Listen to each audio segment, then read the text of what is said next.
Welcome to Steele's Weekly Hack, vacuum leaks and how to spot them. My name is Max Steele, and we appreciate you tuning in and learning a little bit more about how you can better operate your machinery. Whether you're new or old, we find it helps to sometimes get a refresher on some of the simpler things that can help make the operation of our equipment much smoother.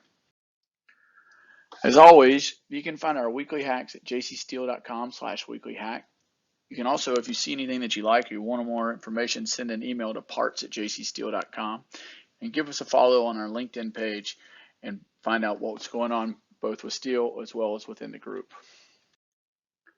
Right into it, one of the most frequent areas where we see a vacuum leak, because we're always in there scraping the sides when you're stopping the machine, is the vacuum chamber lid. So if you're seeing a leak, check here first. It's a good spot. Get a little material in there, it will cause contamination and you won't be able to seal that up. This is our aluminum vacuum lid. Another area that we see is inspection doors. So inspection doors on the lower vacuum chamber. When you're going in doing work, you have to go back in and seal these after you've done some feed roller replacements. Make sure you get a good tight seal here and check. Also look at your grease lines. Grease lines can cause issues because they're not sealed properly and you can lose vacuum there. Another area shown here is on your liner bolts.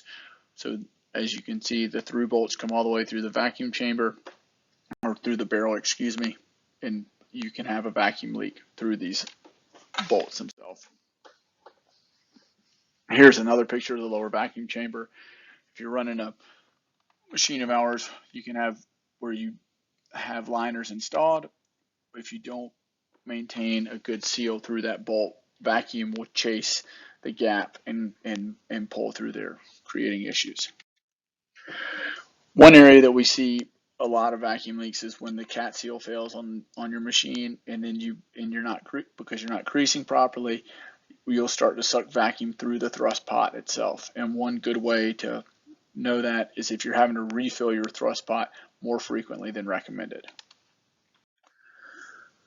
Plug tub material level is a big issue with maintaining vacuum. If you're running too low, you're not going to get a good seal in the sealing auger section. It is named the sealing auger because it seals for vacuum.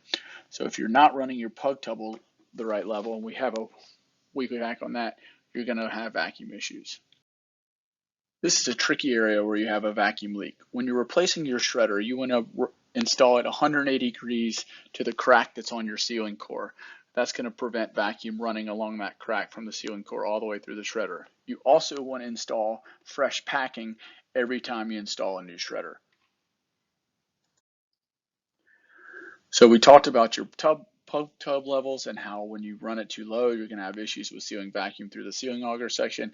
You'll actually hear it gulp or burp, both going into the sealing auger and also standing over looking down. And this is where material sucks through and blows against the vacuum chamber wall.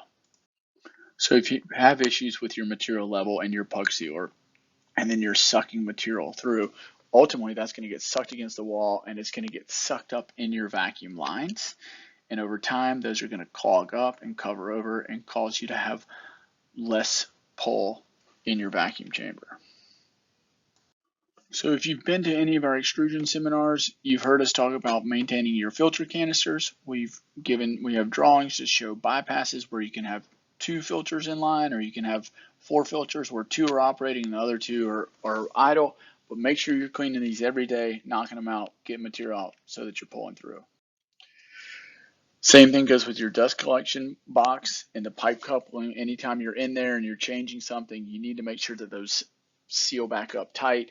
And just like on the filter canisters, when you're changing those, you want to make sure that you get that sucked back up nice and tight so that there are no leaks in those areas. So where you want to start at your vacuum pump. You want to make sure that you're getting full vacuum out of your vacuum pump. It's only going to be as good as it is at the vacuum pump, and you can deadhead right here at the pump and determine what vacuum you're actually pulling, and then work outwards all the way to the vacuum chamber and into the machine. So one of the things that we talk about is maintaining your service liquid in your double tank vacuum system. We've also put some information out there on Atlas Copco. We're going to have a little bit more in depth on that, but make sure that you're draining that water off. You're keeping a fresh service liquid so that you're maintaining a temperature roughly 70 degrees above ambient. And so on the pump itself, you want to make sure that you're not getting a leak through your pull-up gland, so tightening that. And then if you ever have to work on your vacuum pump and you remove it or do some work in there, make sure that you have the flange, you have a good gasket on that flange on the pump inlet and on the pump exit, and seal those areas.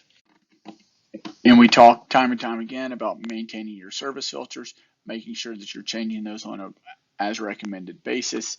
You want to make sure that you're changing your service liquid in your pump as we stated, and draining off that water.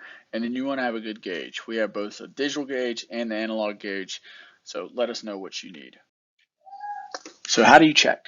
So you've seen folks use a stethoscope. There's a stethoscope for vacuum checks, but if you don't have anything, chances are you got a plastic bag in the break room. You can pull that plastic bag and shred it and use that to go around and check for leaks. And also you can use a candle. As always, we recommend that you reach out to the National Brick Research Center if you have any raw material issues or any questions regarding your product or things changing. They're the best in the business, and we really are grateful for all they do for our industry and helping us make brick better day in, day out. So thanks for tuning in. We hope you learned a little something about vacuum leaks. If you have any questions, feel free to call us or send us an email at asksteel@jcsteel.com. You can contact our partners listed below by going to their websites, or you can send an email to our friends down in Australia at sales@jcsteel.com.au. Thanks, and be safe out there.